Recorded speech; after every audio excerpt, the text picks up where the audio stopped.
Karl looks great. Karl's the youngest among us, so why not? Why shouldn't Karl have the biggest shot? Yeah, I'm glad that Brandon isn't here, actually. I like to be the youngest. Okay, we Karl, should run. Yeah. I'm going to run. Should we run this by Karl? Sure. Some people are saying that the minute it was determined that Brandon's basement flooded, that it was very unlikely Brandon would be here today. Then on top of the flooded basement, he somehow ends up in the hospital.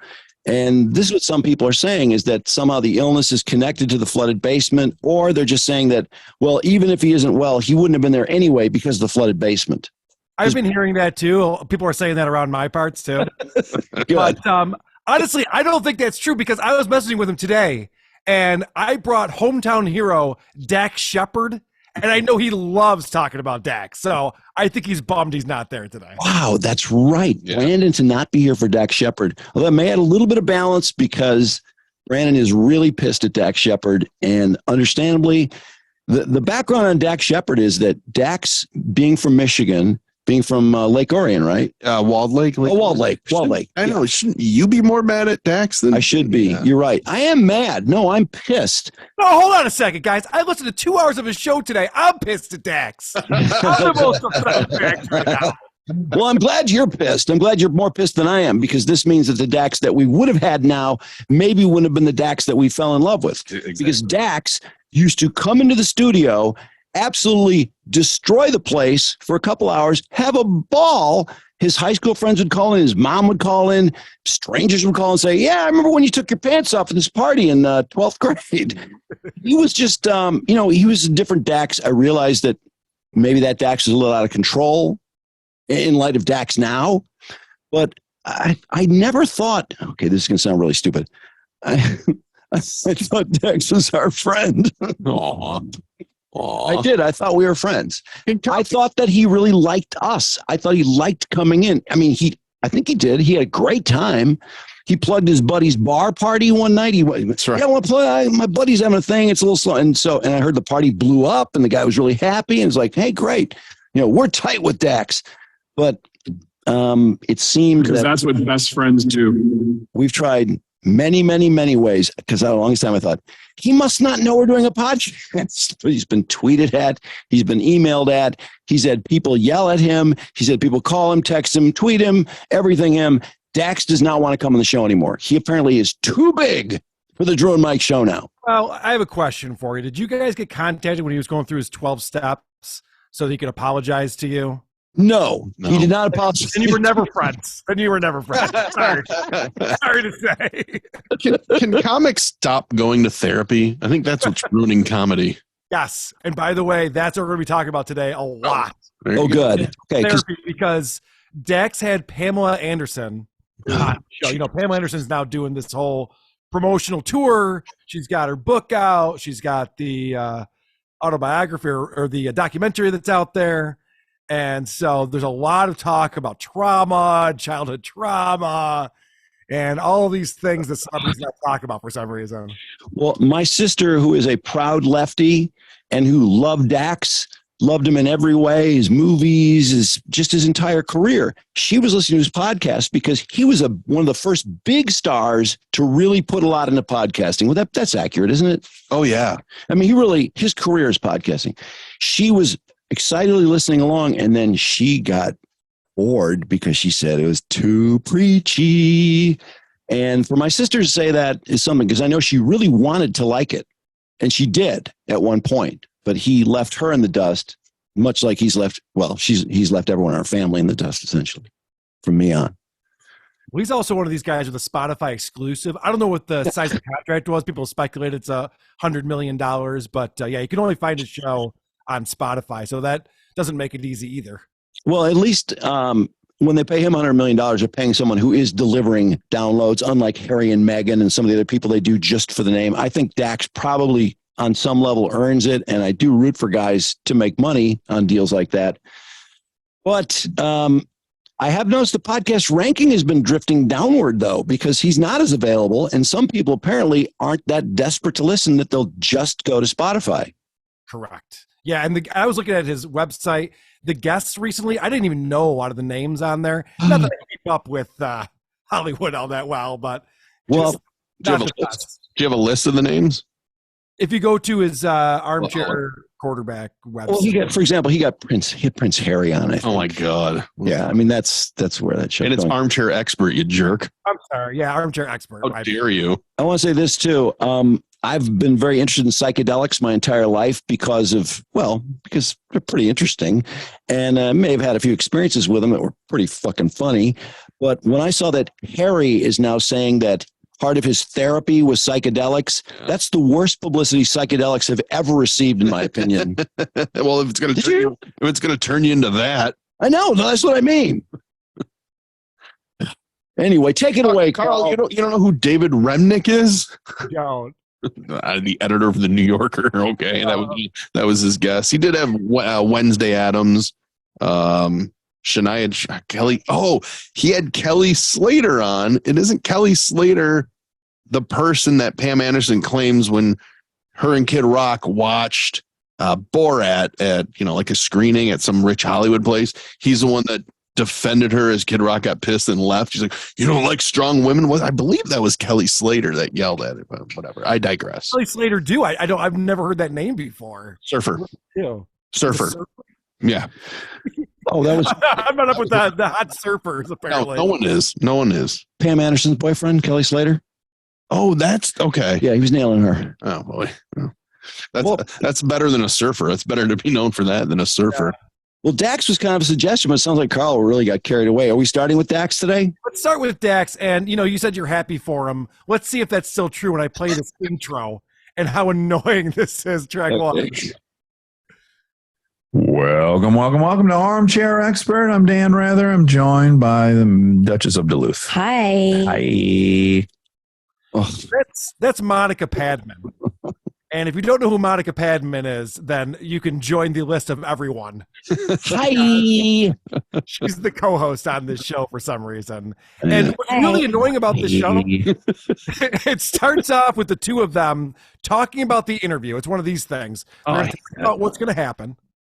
And then after the interview, which is about an hour, then it goes back to those two, and they do another hour of just idle chit-chat. It's so obnoxious. Do they analyze the interview after the fact? Before and after, yep. And then they just talk about mundane nonsense. They do a fact check. Yeah, the fact check. Oh, God. By the way, as far as the hi, I'm more upset about Dax's hi. Monica's hi didn't kill me that much, but here's Dax saying hi. That's terrible. Yeah, but did you hear where he said he was Dan Rather? How funny is that? Hilarious. That's pretty wacky. And the Duchess of Duluth. I thought I had the wrong podcast on. All right. So by track number 2, Pamela Anderson's going to explain she didn't even know what podcasts were until the week before Dax show. I didn't even know what podcasts were until like last week. First of all, that word podcast. Yeah. How would anyone want to do it? It's like a blog. Like Yeah, it's just, I don't do blog. I don't do podcasts. I do like journaling and radio. You know who has done our podcast? Who? Obama, Hillary Clinton. Oh, wow. Bill Gates. Fantastic. Oh, my God. Did that sound like he was off mic, by the way? Like he was busy doing something else and he had a guest? So Like you a can. candid conversation. Yeah. I bet you she knows what OnlyFans is. What a fucking idiot. She doesn't know what a podcast. She's in entertainment and she doesn't know what a podcast is. She's an idiot. She's never asked to be a guest on a podcast. I find that hard. Well, actually, she's not really a guest. I would guess would be in high demand. I know. I was surprised by that too. And we'll get into how dumb Dax is when it comes to podcasting, which is surprising. But I'm wondering when he's name dropping here. And this is why I don't care about his show. When he had Hillary Clinton on, do you think he talked about her private email server? No. At all? No.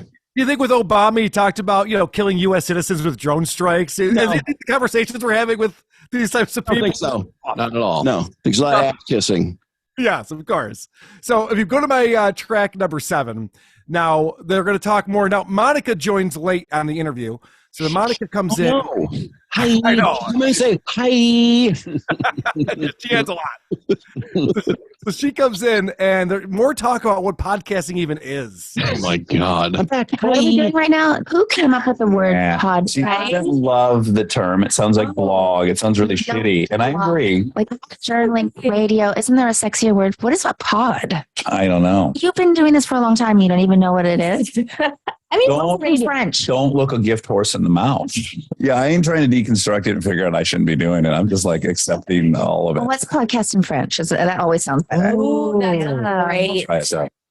God, God, that's fuck. ooh. Podcast in French is podcast. Now, here's what I need to explain Ooh. to Yeah, Dax yeah. Shepard. He goes, why is it called a podcast? He's like, I have no idea. Really? You don't know how the term podcast came about? He never had an iPod. Impossible. Yeah. What a moron. And also, don't look a gift horse in the mouth like I'm the champion podcaster. How dare I question the name? Yeah. Right. Yes. Correct. The gift horse called podcasting. So bizarre. So then, if you skip to my track number 10, and I didn't realize this, but I guess it makes sense. They're talking about podcasting again. They're talking about like celebrities doing podcasts. But you're right. Representatives pitch it to clients now. I can't tell you how many friends of mine call me and they're like, my agents are saying I need a podcast. I'm like, You're like, no, you don't. maybe. It's a great thing, though. It's so fun. Yeah, you never age on radio. Exactly. Podcast, I right? think my favorite thing, I've quit acting because of this. I don't have to get makeup on anymore. So all I could think of was Jeremy Piven. When they said that agents are now pitching their clients, Yeah. you know what you can do? You can start a podcast. And Exactly. it makes sense for two reasons. One, it keeps the client busy. The agent doesn't have to do anything. Like, go start a podcast and call me later. And then B, Money grab. yeah, if it's successful, then obviously it's a good way to get your name out there and network with other celebrities and things like that. So I'm actually, I don't know if you guys knew about this, but this idea that agents are telling people to start their podcast now makes perfect sense to me. Yeah, it does. But she's right, though. It does, For sure. it will live on forever. That's the good thing about it. We will always have How You Live in Jay Piven. I mean, nobody can get that way. It will always exist. They're so bad. There's so many horrible ones. David Lee Roth has a new one. And I'm gonna take just a wild prediction here. I'm gonna guess Pam Anderson will announce a podcast at some point soon. Oh, they talk about that. And they're like, are you going to start a podcast? She's like, oh, I don't think so. But yeah, you're probably right. She needs money too. She always needs money. Yeah. She She does. doesn't like attention. Yeah. No, just do OnlyFans once again. Why didn't you just do that?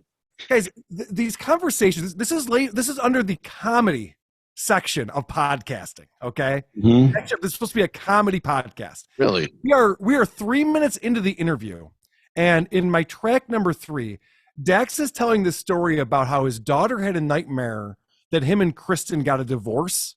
Oh God. And this gets so heavy right here. How old is the kid? I think 12 maybe. Oh, 12. Okay.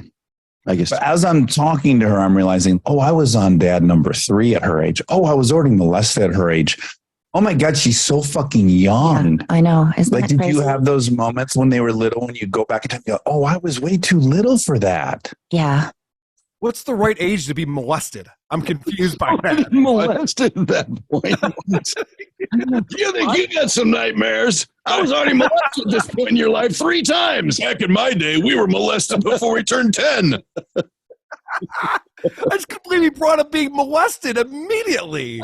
Out of nowhere. What? What's And the not- kid getting molested too?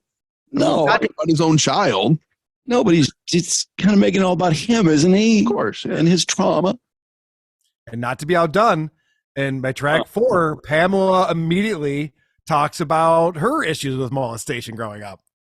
I look at my nieces and nephews. My niece is 5, and I look at her and I think, oh God, that's what's happening to me at that time. And how did I survive? And the cruelty of knowing, right? You're looking at them. They're so trusting. I was so trusting. You were so trusting. It's heartbreaking. Oh, what a Oh, so you look at a 5-year-old and you make it about you. The trauma you had at their age. Boy, the walls are coming down, though. This is a wonderful podcast, isn't it? What a bummer of a topic. Vulnerability is fantastic. I get Imagine- the vulnerability scale. You're visiting your niece and nephew, and all you can think about is getting diddled when you were a kid. Like, what the fuck? What's wrong with you? It's terrible. Good. I gotta wonder, when do people listen to this kind of entertainment? When they're working out, when they're driving to work? Who wants to hear those stories? Brutal. Is that common? I mean, molestation victims, when they're around young children, they only think of themselves and terrible things happening to them. I mean, it seems a little self. No, I think that these are narcissists, Drew. And in fact, I think Pam Anderson proves that if you play my track number 5, when she talks about this. It just seems very kind of self-serving to go promote my book and my documentary about me, and then I'm going to go talk about me. It seems so silly, but that's the way the world is right now. Is it? That's the way the world always is for you. Yeah, I know. Most people aren't promoting their own book on shows. Maybe that's the way the world is. She needs to say me a few more times now because her boobs are sagging a little more. Yeah. So, just saying. All right. So if we'll go to track number 6. And so what they're talking about here is Pam Anderson had to read her book for the audio version of it. And apparently this could be very painful for some people, as Dax tells us. Oh, it's probably the first time she read it. So a couple different guests have been reading their audiobook out loud. And in that moment, they actually really comprehend their story for the first time. And several people have said they've just been bawling kind of uncontrollably in the booth when they're supposed to be recording. Yeah. Can we please have that version? Yeah. Edit all those together for a supercut? Wow. All these celebrities are so fucking traumatized by their stories. I love this. I think it's when you finally start to read your book, the one that you wrote. Yeah. You finally comprehend your story. Okay. What you had to flesh out in your brain before you wrote it down? Yeah. The one that you had to rewrite. You got revisions from the publisher. You worked with your editor. You had all these rewrites, and you had to think about it, write down notes and outlines. But it wasn't until you read your own book that you're like, this is terrible. I can't believe it happened. I can't imagine how weird that would be, watching someone reading their own book, suddenly bawling their eyes out in the booth. How awkward that would be. You just want to interrupt it. And, can we take that from the top there, Pam? Yeah. Let's pause. Of course, leave the record button going for the supercut. And then spread it out on YouTube. Under a fake account. Exactly. Oh, boy. We're terrible. Right. So now Dax is going to talk about, I think he's describing where Brandon moved to, because he's talking about where he grew up in Michigan and how awful of a place it is. My track number 8. I have a global question for you. So I'm from right where Detroit turns into farmland. Ortonville? So down the street, yes, from where you once lived. I apologize. It's okay. To the east was Detroit. To the west was fucking hillbilly terror. Wow. Too much privacy, too many places to take kids, too much weirdness, too much alcoholism, too much violence. It was fucking gross and gnarly. And when I'm listening to all the things that happened to you in such a short time, by the time you're 12, I'm thinking of all the things that happened to me. I'm like, there's too much privacy. Yeah, the woods. The woods. They're fucking kind of terrifying, right? Yeah, well, predators find their way. Oh, my God. Oh, wow. I guess everybody in Walled Lake was molested because there's just too much privacy. I mean, he seemed like, based on what we experienced with him, he seemed like he was having a whole lot of fun during those years. Yeah. And his friends were having a lot of fun. He had a zillion friends and a zillion antics and kind of crazy. But I guess it all boils down to that horrible, horrible, too much privacy. Well, if only he had grown up in downtown Detroit, there wouldn't have been any problems. You want to be right in the inner city. Oh, yeah. Not out in a rural area. God, it solved everything. What the hell is he talking about? I don't know. He's trying to equate like where he grew up to where she grew up. That's really weird. Talk about they both grew up in kind of rural areas, and then they were both molested. So everyone from a rural area was molested, apparently. It seems like they're like one-upping each other on the molestation scale. Yeah, that's a weird one-up kind of subject, isn't it? Basically, if you lived in a rural area, you got molested. And if you were molested, you only grew up in a rural area by that logic. Yes. The dumbest thing I've ever heard of. You're following this well, Mark. Yes. All I know is when you're interviewing someone and they have an answer that somehow clicks a memory in your own brain, you don't have to automatically spit it out. That's what really narcissistic interviewers do. They always go, oh, well, now that you talk about that, listen to what happened to me. Yeah. I mean, that's Stuttering John. I mean, that's a prime example. Yep, that's what this show is to a T. And it's funny because you would think that Dax would get better at interviewing people. Yeah. Or having a conversation. And it's the same. The first time I reviewed his show years ago, it's the same thing now. Oh, is it? Okay. Yeah. And so now he's talking to Pam about being attracted to bad boys.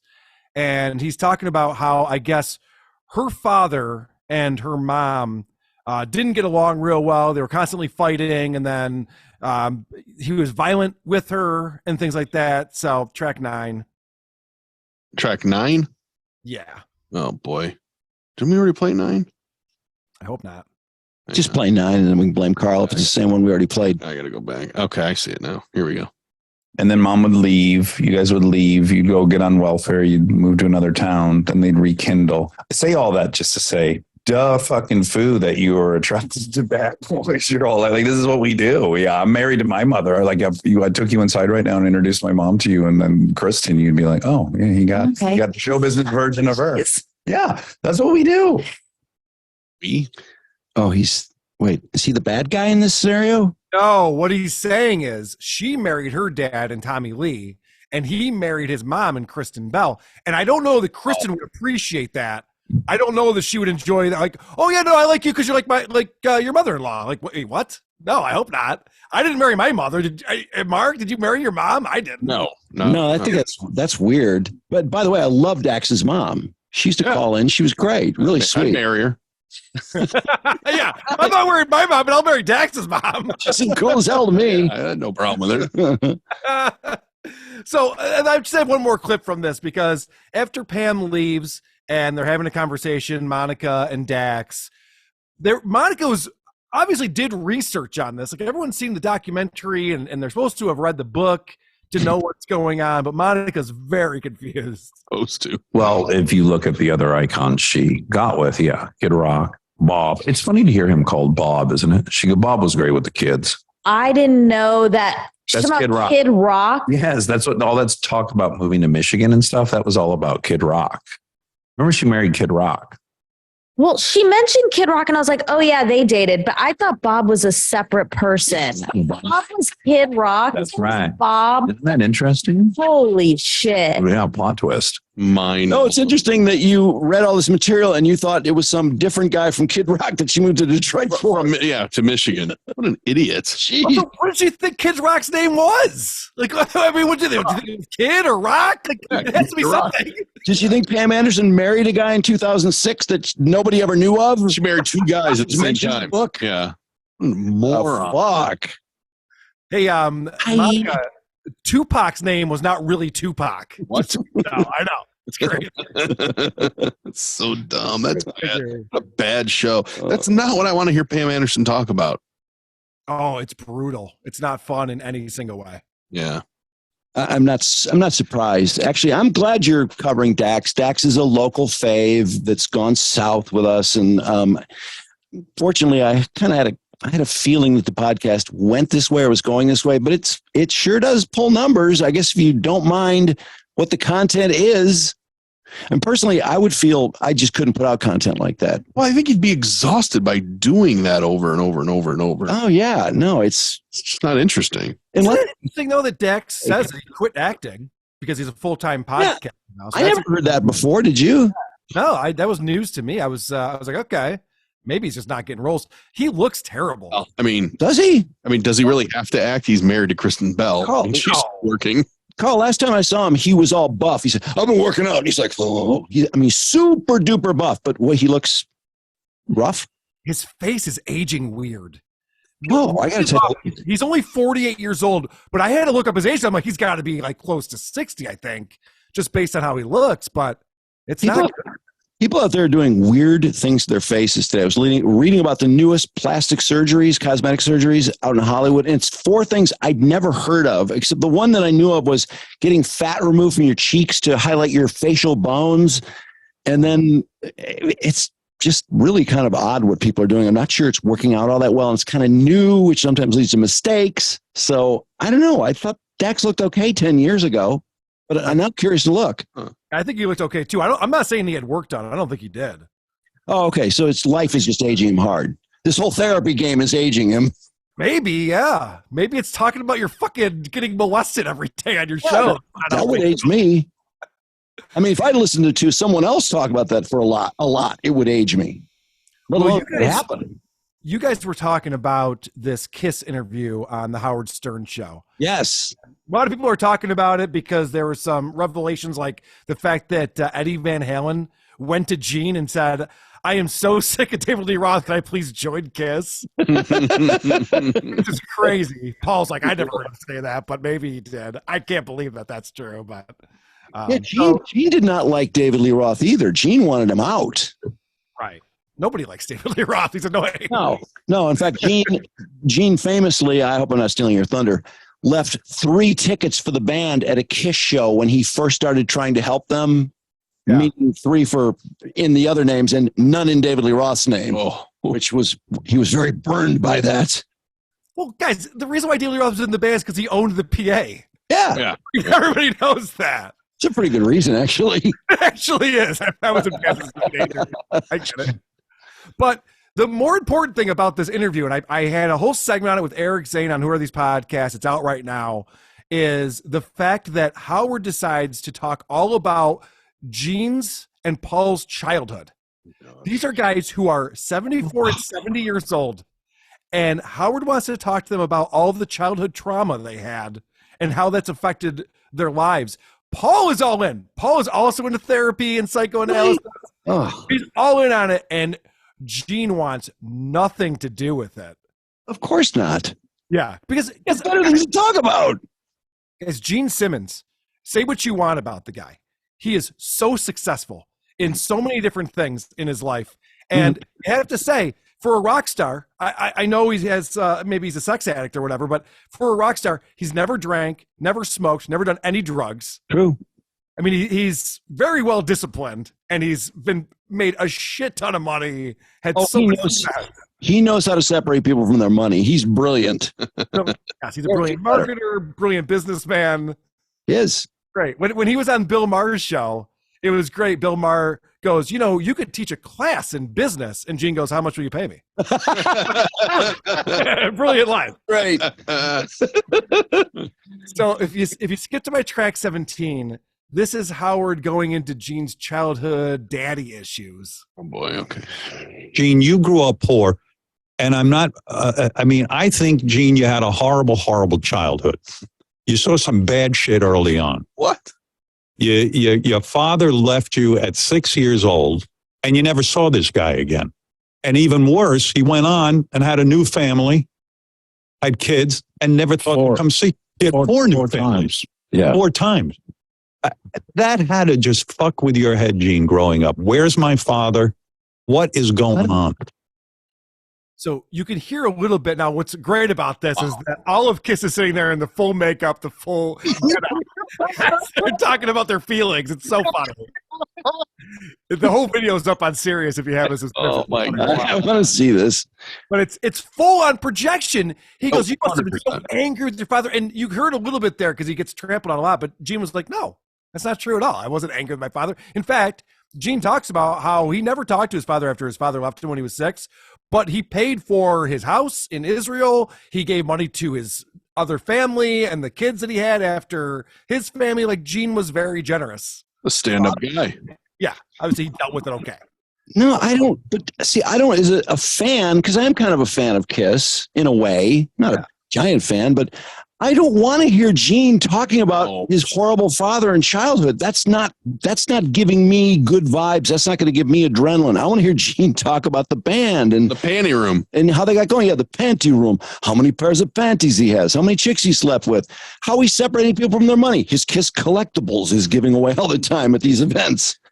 I don't want to hear Gene cry. They're promoting their final tour ever. This is like the big thing they're in there to talk about. And he spends, I kid you not, 30 minutes trying to psychoanalyze these guys. And talk childhoods. How about touring with Rush when they used to make fun of Rush for those stupid kimonos they wore all the time? I mean, there's so many funny Kiss stories out there. And yeah, the Van Halen stuff is great too. Yeah, but it is a long interview. They do get into some of that stuff, but it's insane to me. If you go to my track number 19, I feel like Howard's trying to get Gene to cry. God, who wants to see the makeup run? Gene, I cannot believe the amount of anger I have in me. I could never, if my father abandoned me and went off and had 4 other families and other half brothers and sisters and all this, dole out money so he can live comfortably. Amazing. But I sometimes wonder, because, you guys have written great songs. Gene, imagine the songs you would write about this if you ever tapped into just how angry you are with your father. It would be insane. You're not him. He's not you. What? No, and also Howard can't seem to dole out money to people that work very hard for him either. So I wouldn't expect him to dole it out to his dad who bolted. Notice something. When we were talking about Gene Simmons just now, we were talking about the success of his band, how he's a businessman, a marketer. None of us brought up songwriting. None of us were like, what a brilliant songwriter. If only he tapped into his emotions, he would have written even more great songs. Like, that's not a thing. It's like, that's how a Kiss is. Howard, what are you talking about? And you know what pisses me off about all this, Karl, because you're right on target. Why do people always give Howard such high marks? He's such a great interviewer. I've never heard Sally Field talking about this before. No, because people don't really like always hearing about stupid stuff or him. You're right. He projects on them how he would feel and all his therapy background. And he's the most fucked up guy after how many 20 years of therapy, and he's still this fucked up. He can't leave his basement. Really? In fact, I have clips for you that you have not heard yet, Drew, with Dr. Agus. That's very interesting where he talks about that. But yeah, you're right. We were talking about this on the show this past weekend. He's the worst poster boy for therapy. Because you see how fucked he is, and you're like, well, this guy's been in therapy for decades. This can't be good. Mm-hmm. He's getting ripped off. Yeah, right. You don't want to cure a patient like him. But think about this. He's trying to explain to Gene Simmons that he should get into touch with his feelings about his father that Gene hasn't seen in 68 years. I think he's over it at this point. And in my track number 18, Gene pretty much explains that, hey, Howard, it's possible to get over your childhood. I gotta say that when you're on a roller coaster ride, yes, hindsight's 20/20, and you can look back. You had a horrible childhood and this and this. I never looked at it that way. I had my mother. That was the backbone I needed, and that was all I needed. Every day above ground is a good day kind of thing. Hey, it's a good day above ground. I love saying that. But I mean, look how simple that is. It's like, I didn't need him. I had my mom. I mean, well, okay, move on. At this point, though, he's had a pretty good life, too. How would it help Gene Simmons to suddenly unleash anger at his dad that he's turned the page? Right. What point would that serve? All the great songs he Howard needs him to do it, but Gene doesn't need to do it. It's hilarious, too, because Gene talks about how his mother survived the Holocaust. She was in a concentration camp as a teenager and survived that. And Gene is going, look at Howard. People have worse lives than I did. I'm fine. He's like trying to put things in perspective. And Howard's going, no, but your mom should have been there for you. He's like, she's busy. She's working. My dad left. She's got a full-time job. It's fine. My God, what a high-maintenance interviewer he can be. They have to calm him down. But to your point, though, Drew, I think there was a time that Howard was a great interviewer. I And I agree. think the reason for that was because he got information out of people that he didn't tell anyone else. He figured out a way, and I think people wanted to impress him and be interesting. So some people just blat things out because they're like, well, I'm on the Howard Stern show. I better be a good guest. But he also found a way to make people comfortable and to talk about things they wouldn't normally. And now all these celebrities talk about everything all the time. So it's not like Howard's going to bring something out of someone. Like they talk about getting molested 3 minutes in on Dax Shepard's fucking show. So I was like, all right, what else are you going to talk about? Well, those things Howard used to get out of people were entertaining things too. Howard went for the fun stuff, not the diabolical, horrible childhood molestation or, being angry at a missing parent. He went for stuff that was fun to listen to and that you wanted to gossip about. Right. Yeah. He wanted to talk about sex parties and drugs and what celebrities did you nail, and like people would spill things that nobody knew about. Who was it?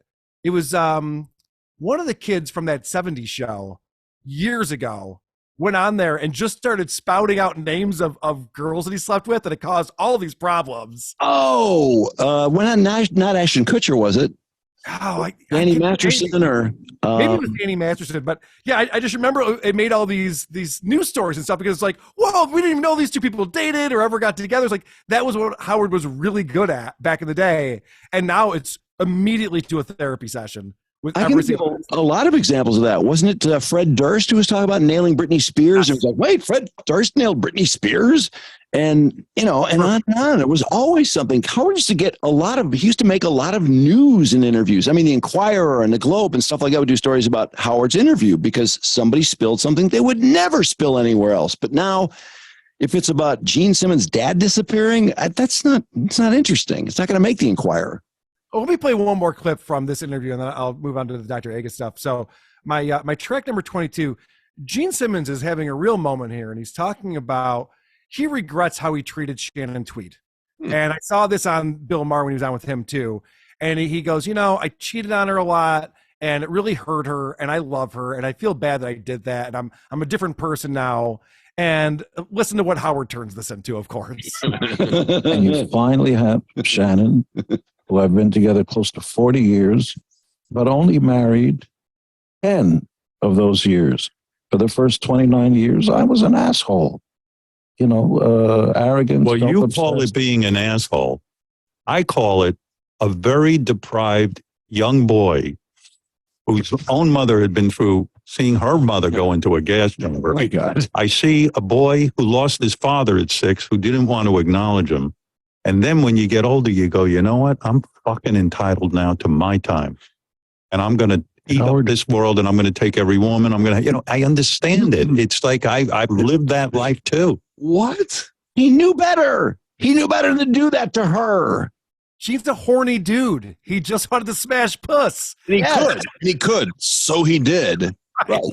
It's not because of his dad or his mom. It's insane that Howard tried to acquire this stuff. And again, this is not a good advertisement for therapy. If every single action you take is based on something that happened when you were 5, I'm just not buying that. You can change. That's very Freudian. It reminds me too. I was watching Bill Burr. Sorry, don't confuse those two. Bill Burr on is it Tom Segura that does the show with his wife? Yes, Your Mom's House. Yeah. So, and she was trying to tell Bill about therapy, and she's like, kind of psychoanalyzing. Bill told her to stop it. I thought, oh, you're not a doctor. And she goes, well, I've had 10 years of therapy. He goes, I've watched football for 40 years. I know I shouldn't be a coach. That's good. Killed it with Excellent. that line. I love Just it. shut her up too, because it's dumb. The people that are in therapy think they're therapists. Yeah, I've known a lot of people who were pretty fun to be around, and then all of a sudden they went into therapy and they think they know everything. Mm-hmm. They know everything has cause and effect, and they're explaining things to anyone who hasn't had therapy, and that's when I really don't want any part of them. Yeah. Well, Eric Zane was bringing up some good points on this as well. It's like Howard's in here, and I totally forgot what he was talking about. Sorry, I lost my train of thought. All right, I'll let it. Yeah, thank you, buddy. No, but it is true though, because if you treat everything like it's a therapy office, it doesn't make it a good interview. No, it's just obnoxious. Howard knew how to do good interviews, and now he doesn't. He's gone backwards in so many ways, and I don't know what he's trying to prove. I guess this is how it used to be having exciting, interesting, fascinating things to the listener. Now it's all catering to, I don't really know what, woke world, it seems, as much as anything. I know it sounds really cliche, but I feel like I just felt like I found the clip. Here it is. Ready? Yeah. I just felt like a pussy after a while. Like, when are you going to just, get off this fucking couch here and go live your life and stop having to talk to this fucking person? Oh. Yeah, you're full of anger. Because No. you flog yourself for being vulnerable. Oh, would you stop it? Like you have some sort of psychology degree? 10 years in therapy. It's So what? I've watched football for 40 years. I shouldn't be somebody's coach. I agree. So that you're going to put Christine in her place. Such a great I line. can't believe she said, I've had 10 years of therapy. She actually challenged that. Yeah, that's what Eric was saying on my show. He's like, when is someone going to go on Stern's show? And when he brings up this psychobabble shit, just shut him down for it. And me like, no, Howard, I'm happy. Things are good. I'm a movie star. What are you talking about? In a way, Gene was trying to do that. He just, not a very good listener there because he just kept hammering and I couldn't believe that part about Shannon Tweed. Oh. Gene tried to change the conversation multiple times. He tried to get the other guys in the band involved because he wasn't talking to Eric Singer or Tommy Thayer. Yeah, Gene was desperate if he was trying to get Eric Singer involved. Let's talk about anything else, please. What's Dr. Agus all about? I'm not familiar with what you're talking about. Is this a Howard guest? Another one? Yeah, so he had Dr. Agus on his show, and he's been promoting this guy for many, many years. He loves him. He promotes all of his books and stuff, and it's hilarious because this past week, Dr. Agus comes on, and you would think this is the smartest man to ever exist in the world, the way that Howard talks about him. Such a brilliant genius. And, of course, his book was supposed to come out today, and it turns out there's at least 95 pages that were plagiarized. He was, We're talking about the same guy. That's the guy I was telling you about. Yeah. Oh, my God. That copied Wikipedia, which is what I would do. Awesome. Yeah.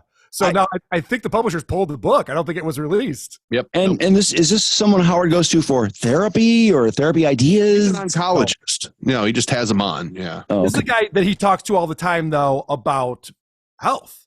And it's hilarious because they get into this conversation about COVID. And as we've talked about, Howard Stern is very irrational. Yes. COVID. So there's some really interesting things that happen in this episode. So starting out my track number 12, this is Dr. Agus is talking about how the Wuhan lab did a bad job letting the virus escape in the first place. But they were poor practices, and those poor practices led to the virus getting out. And, obviously we had a hell of a 3 years. And for most of the country, it's over. For you, I know it's still ongoing. Well, yes, it is. Wow. What? Yeah. So for everyone else, we've moved on, but not you, Howard. And Howard goes, yeah, no, I know. I haven't moved on. So is the virus tracking him specifically? Oh, yeah. So this is. Did Howard have a problem with the idea that the virus may have escaped from a lab in Wuhan? Did that upset him? Oh, it's funny because the way that Howard said it, he goes, now they're reporting that that's what happened. As if like he wasn't one of the people who was calling everyone a conspiracy nut. No, and lots of people were questioning it for good reason. They were told they absolutely could not say that. Yep. Because they were wackos. But yeah, I guess Howard probably is not really interested in giving the dissenters their due. Well, and Dr. Agus is going, and we know for a fact that it wasn't because of gain of function research. This is a naturally occurring virus. I'm like, how do you know that for a fact? I don't know if that's true. There's definitely gain of function research happening in these labs, and we've funded it for many years. So, okay, but whatever. They got their talking points. Track 13, Howard talking about how he's still afraid of COVID. Listen, I'm still living a life with this COVID, and I've called you many times off the air. I'm still afraid of getting it. I'm still locked up in my house. But, I mean, maybe I should just go out. Fuck it. No more masks. Go to restaurants, do everything, and just get the fucking thing already. I mean, I know enough people have had it. I am inoculated. I'm vaccinated. Maybe I should just go get it because this is getting crazy. I mean, I'm slow down. I don't want anyone coming over. I test everyone who comes over. Maybe I'm being too cautious. Hello, exactly. Wow. Has he had COVID yet? He hasn't, has he? He said he hadn't, yeah. Well, he needs to get it to get the immunity, doesn't he? Really? I mean, wouldn't that be a good thing? He's pretty healthy. I got to say, admitting you have a problem is a good first step right there, Howard. I was pretty impressed when I heard that. This therapy, yeah. Oh, and then we're going to go through these quick, but 14 is Dr. Agus is giving him some information he did not know about. So 95% of the country has had COVID already. And obviously, a significant portion of the country has been vaccinated. So 95% have had COVID in addition to the vaccines. Is that true? 95%? 95% of the country by the current studies have had COVID. So in March, they did a study, you're going to love this, is they looked at the combined wastewater of airplanes. And they said, people coming into the United States, how many of these flights had COVID? 81% did in March. That number is down to around 9% now. So the incidence of COVID around is going down, and we know that. We all have immunity. So Howard had no idea. Howard has immunity from his booster shot. I guess he's got all his boosters, I'm sure, right? He said he did. Oh, yeah. Mm-hmm. Yeah, of course. But actually, Robin brings up a good point. I didn't pull this clip, but it was interesting. She actually says that, the fact that you're hiding in your house for 3 years means that you're probably more susceptible now to pathogens. Yes. All of them. Yeah, and it's like, this is a thing that we don't talk about enough, in my opinion, is that lockdown was a bad idea for all of us. Is anyone calling him on this in the show? Yes, on this particular episode, I mean, Dr. Agus is very polite about it, but they are explaining to him that, yes, Howard, you need to go out, you need to see people, you need to live your life. Well, he's been, every time they come back on a Monday, this used to be, I haven't listened much lately, but he'd find out that, someone went to a ball game or someone went to a concert and he would be all over him. How could you do that? Did you wear a mask? Oh my God, what about long COVID? Yep. Or someone went to a wedding. Like, well, my family member was getting married, Howard. I'm sorry. Big deal. No, but he seemed to think that every third person that got COVID got long COVID and had permanent lung damage. And that's just bullshit. Yeah. And actually, I do have a clip about that because that's what he's been clinging to now that he realizes you're not going to die from COVID. So now it's like, yeah, but what about long COVID? So that's like his thing. And Dr. Agus puts him in his place. But first, track number 15, Howard finally realizing he needs to get out of the house. So if you got it, you get a bad cold at most. But I got to get out of the house. Personal decision. What am I going to do? I mean, this is crazy. I got to start living my life again. I'm living in total paranoia. You're running around. I know you're playing tennis. You're going out to dinner. You're not restricting yourself. You're on planes, right? And you're not wearing a mask. You're not restricting yourself. Wow. Why does it take Dr. Haggis, who plagiarizes Wikipedia, to explain this to Howard? Well, that'll be the good thing. I wonder if Howard's going to rethink it all again after he's busted with plagiarism. He's not going to believe him now. Well, I wonder if Howard will even bring that up. I'll be curious because he's off this week, so Howard's not doing shows this week. But when he does come back in the 2 weeks or 8 months, whatever he comes back, will he bring up Dr. Agus's book that they were promoting has been pulled? He should. I think he should. I don't know if he will, but he should. I mean, that's embarrassing. I mean, this guy, it sounds like his career's got to be in big trouble for this, right? Oh, yeah. I mean, he's not going to be on CBS in the morning anymore, is he? I wouldn't think so, no. Yeah. All right. The last track I want to play here, this is hilarious because this is the thing that we've all been saying, and Howard finally comes out and admits it. My track 16. But this is a personal decision. I can't force you to do anything. Well, I got to go out. I'm turning into Howard Hughes. I got to get my shit together. I mean, I just got to get over it and go, and that's it. I mean, what about long COVID? I shouldn't worry about that. Long-term COVID. People who were vaccinated like you, fully vaccinated, the incidence of long-term COVID is negligible, very, very low. Finally. All those people whose balls he busted weekend after weekend, and all it took was one line from Dr. Agus? Yeah. Really? Yeah, it's hilarious. I love that Howard didn't realize that everyone's gotten COVID at this point. Like, he's in the minority that he hasn't had COVID, and he's like, wait, what? Like, yeah, Howard, everyone's had COVID. You got to live your life, buddy. Get out there. Do something. Well, and he'd have been better off if he had it anyway. He'd have more immunity than getting a vaccination. Well, you even heard Howard admit that even though he's got all his boosters, he still thinks he's going to catch COVID. So I don't even understand what the point of any of this is. It's really stupid. And there's Paxlovid too, by the way, which knocks it out pretty successfully. Oh my. Yeah, I saw this long list of Mythbusters about narratives that are just really a lot of bullshit. And I'm not going to read them all in one day because I think it'll just melt someone down out there listening. Yeah. I mean, sometimes even one is too many for people to handle, but God, and Howard just took the absolute worst potential outcome and whatever narrative existed to make it true, but just busting all those people's balls. Wouldn't you get sick of going to work and have somebody give you shit for going to a wedding or something? I mean, that's really crazy. Also, isn't it embarrassing to be so wrong? At some point, you have to say, hey, JD, I'm sorry I was busting your balls for an hour. Well, does he do that, though? No, of course not. I didn't think so. It doesn't seem like he has it in him. No, I don't think Howard's a person. I'm trying to think, does Howard ever admit he's wrong about anything?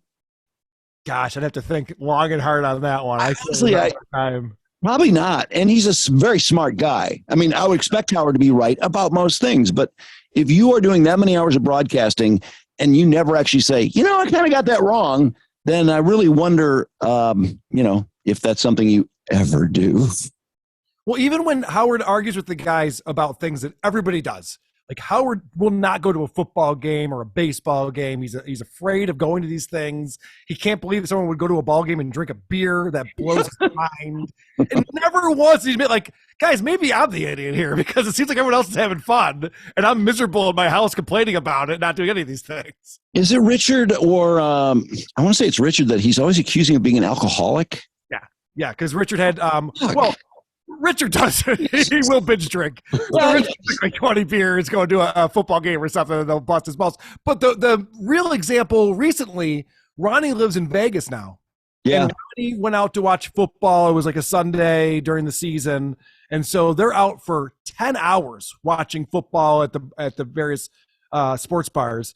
And he had 10 gin and tonics over like 10 hours.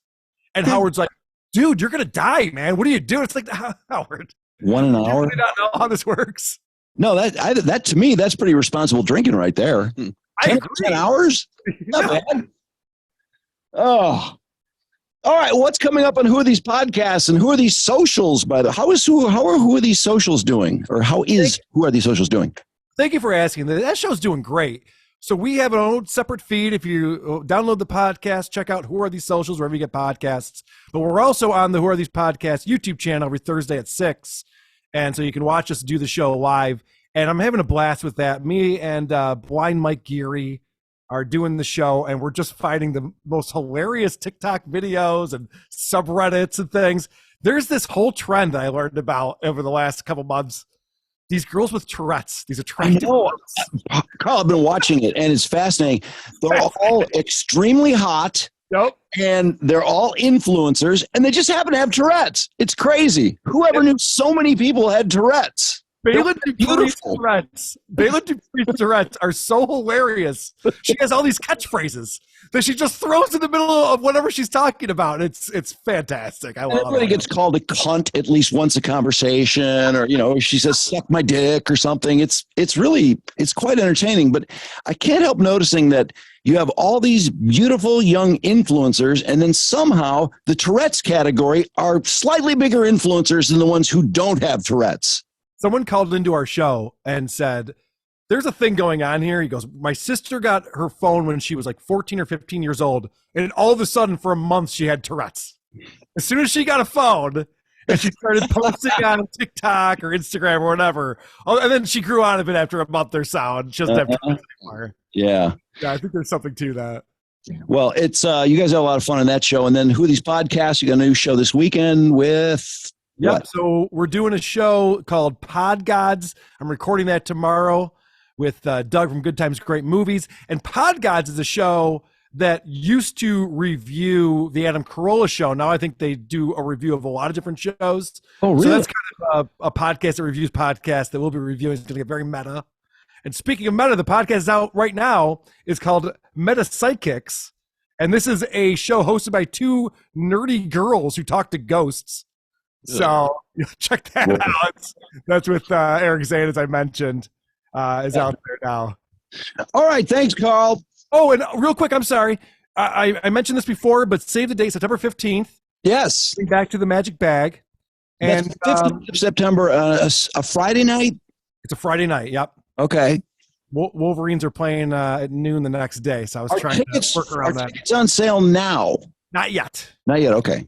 But the last time we came, I brought my band, the Isotopes. We played at Otis Supply. Otis Supply closed down. Oh, I know. It was a shock. Yeah. I didn't want to break the news to you, but Otis Supply will not be here. We'll find another place to play. And also, Karl is your new music available on Spotify yet? It's not on Spotify yet, but if you go to the Isotopes YouTube page, we recorded 10 new tracks, all original music, and you can find that up on our YouTube channel. I put all of them up there. Yeah, dig it. Fresh sound. View, and it says it was uploaded at 6 a.m. this morning. All right, Karl. Thanks for the YouTube page, too. What's that? I said thanks for the help with the YouTube page. Yeah, man. No problem. Jim has been hitting me up a lot lately, but it's no problem. Okay. Appreciate it. We'll see you soon. All right. There's Karl.